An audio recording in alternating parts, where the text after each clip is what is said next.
साथियों नमस्कार, मैं राम प्रताप सिंह कुशवाहा। हमारे चैनल ज्ञान एंड नॉलेज के विशेष प्रोग्राम मंथन में आप सबका स्वागत है, अभिनंदन है और वेलकम है। बिल्कुल आनंद के साथ सुनिए। गीता का मतलब आनंद, आनंद ही ईश्वर के स्वरूप है।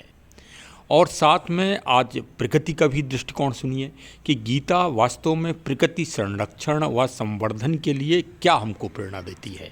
भगवान ने गीता में एक प्रकृति के स्वरूप पीपल वृक्ष के लिए क्या महिमा दी है। और साथ में हमारे एक ऑस्ट्रेलियन बंधु हैं जो ऑस्ट्रेलिया के मतलब बहुत ही जागरूक नागरिक हैं। उन्होंने हम भारतीयों को क्या मोटिवेशन दिया, क्या प्रेरणा दी। वास्तव में बहुत ही अच्छा ये क्लिप हमको मिली है, मैं शेयर कर रहा हूँ कि शायद हम लोग जागें, हम लोग समझें कि हमारे बारे में ये हमारे विदेशी मेहमान हम लोगों के बारे में क्या सोचते हैं, इनकी क्या धारणा है और हमसे ये क्या उच्चता चाहते हैं और हम कितने निम्न कोटि का व्यवहार कर रहे हैं या निम्न कोटि की संस्कृति को अपना रहे हैं। ये एक मंथन है।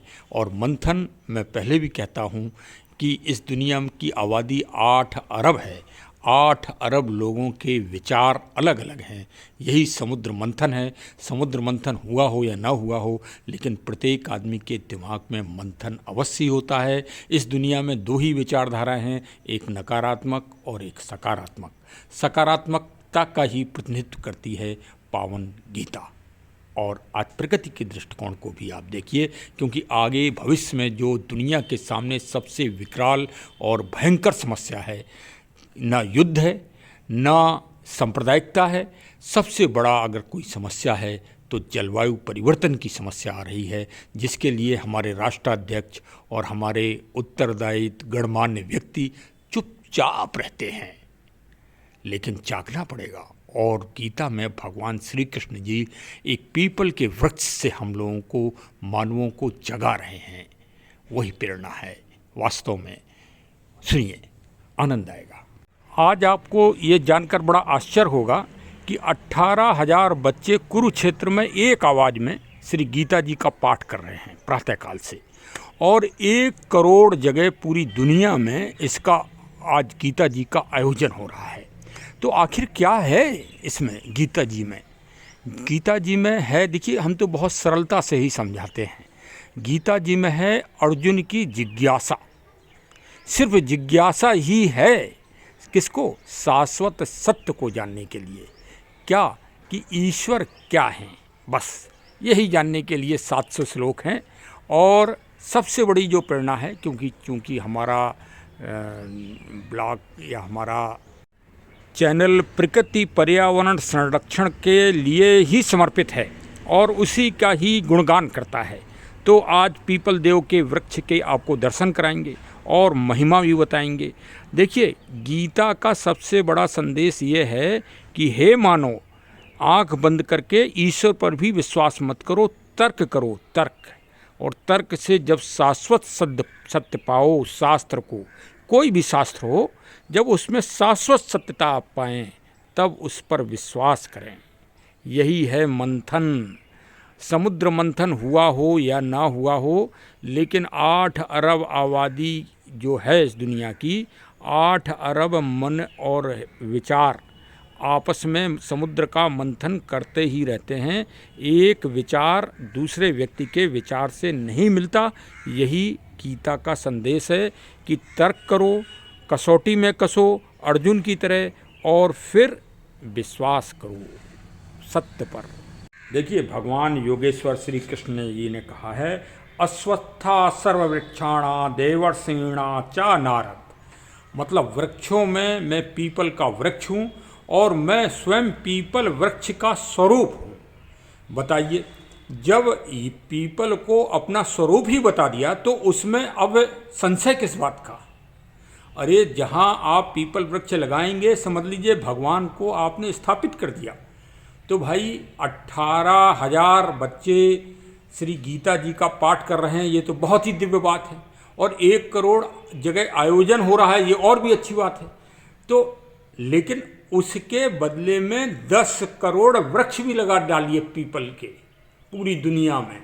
अगर किससे जीतना है, जलवायु परिवर्तन से जीतना है तो देखिए, दुनिया के आतंकवाद, दुनिया के युद्धवाद, विभीषिका युद्ध की जो दुनिया में युद्ध चल रहे हैं बड़े बड़े, ये सब एक तरफ हैं, लेकिन सृष्टि एक तरफ है, जलवायु एक तरफ है।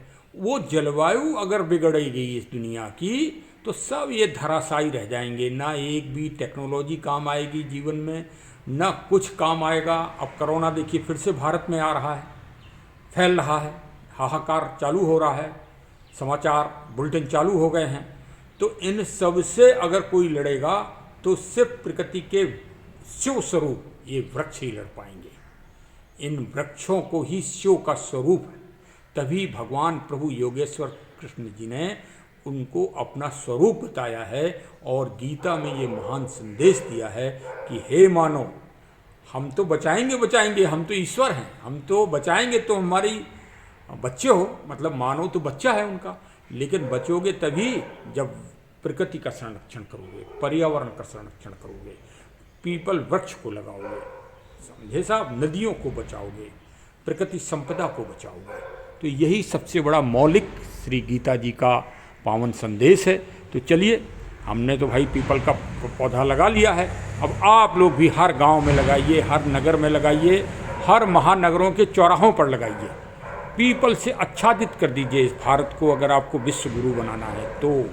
क्योंकि पीपल का एक मनोविज्ञान है कि पीपल के पत्ते को आप देखिए तो हमेशा चलायमान रहता है, चलन, जीवन, जीवटता है, मतलब एक तरह से चेतना है उसमें, हमेशा वो पुलकित करता है, प्रफुल्लित करता है। उसकी हवा में इतनी ऊर्जा होती है कि अगर आप नीचे से निकल जाएं पीपल के वृक्ष के नीचे से तो आप तरोताज़ा हो जाएंगे। आप में कोई भी संताप, कोई भी डिप्रेशन, कोई भी किसी भी तरह का संताप अगर है, आप पीपल के वृक्ष के पास जाकर बैठ जाइए।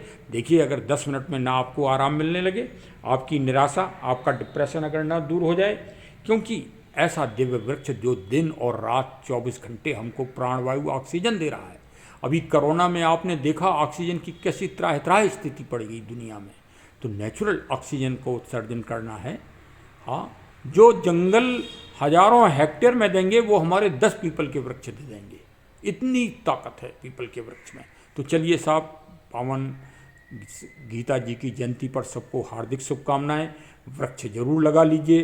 हाँ, अभी मार्गशीर्ष का माह चल रहा है, पूर्णमासी है भाई, अभी 4 दिन आगे, तो पूर्णमासी तक वृक्षों को, फलदार वृक्षों को तो ज़रूर लगाना चाहिए। तो लगा लीजिए अब। चलिए साहब, बहुत बहुत धन्यवाद। अब हमारे चैनल की घंटी ज़रूर बजा दीजिए, जिससे नोटिफिकेशन हमारे तुरंत आपके पास पहुंच जाएं, और चैनल को सब्सक्राइब कर लीजिए। मिलने जुलने वालों को भी प्रकृति जागरण करिए, इसी तरह से आध्यात्मिक जागरण। प्रकृति देखिए भाई, गीता तो सबके लिए है, यथार्थ है, शाश्वत है, सत्य है। चलिए, बहुत बहुत धन्यवाद। Thank you, thank you. अब आप अगली क्लिप हमारे प्रबुद्ध ऑस्ट्रेलियन बंधु, जो भगवान प्रभु श्री कृष्ण जी के अनन्य भक्त हैं, उनके संवाद को सुनिए और अपनी स्थिति का जायजा लीजिए, अपना परीक्षण करिए कि हम भारतीय आज की तारीख में कहाँ पर हैं। जरा विचार और मंथन इस पावन गीता जयंती। गीता कहती ही इस बात का संदेश है कि नहीं, अपने मूल को पकड़ो, अपने मूल के अस्तित्व को पकड़ो, तभी आपका अस्तित्व इस दुनिया में रहेगा। पहले घर संभालो, फिर नगर संभालो, फिर राष्ट्र संभालो, और फिर विश्व में को भी शांति का संदेश दो और ज्ञान का संदेश दो। ये काम भारतीयों को ही करना पड़ेगा इस दुनिया में। आप देख तो रहे हो कि दुनिया क्या दे रही है।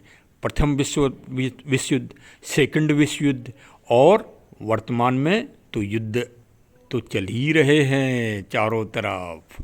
वो तो महायुद्ध किसी कारणों से हो नहीं पा रहा है, अभी उसकी आवश्यकता इन लोगों को नहीं दिखाई दे रही है।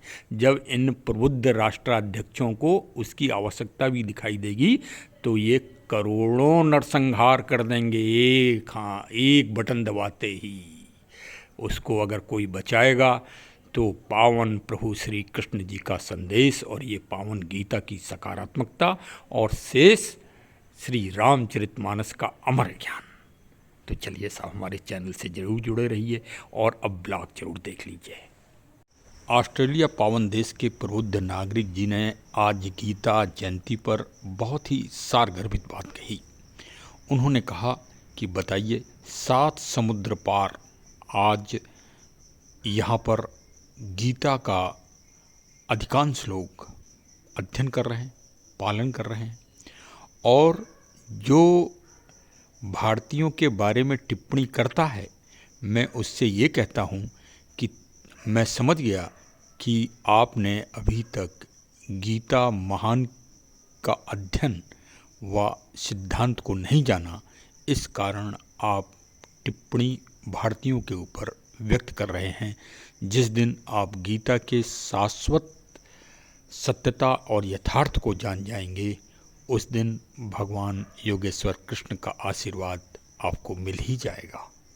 इतना बड़ा संदेश दिया है। क्योंकि उनकी क्लिप मुझे प्राप्त हुई थी, लेकिन कॉपीराइट की वजह से मैं उसको लगाने में सक्षम नहीं हूँ। चलिए, उनका सार जो था वो मैंने आपको सुना दिया।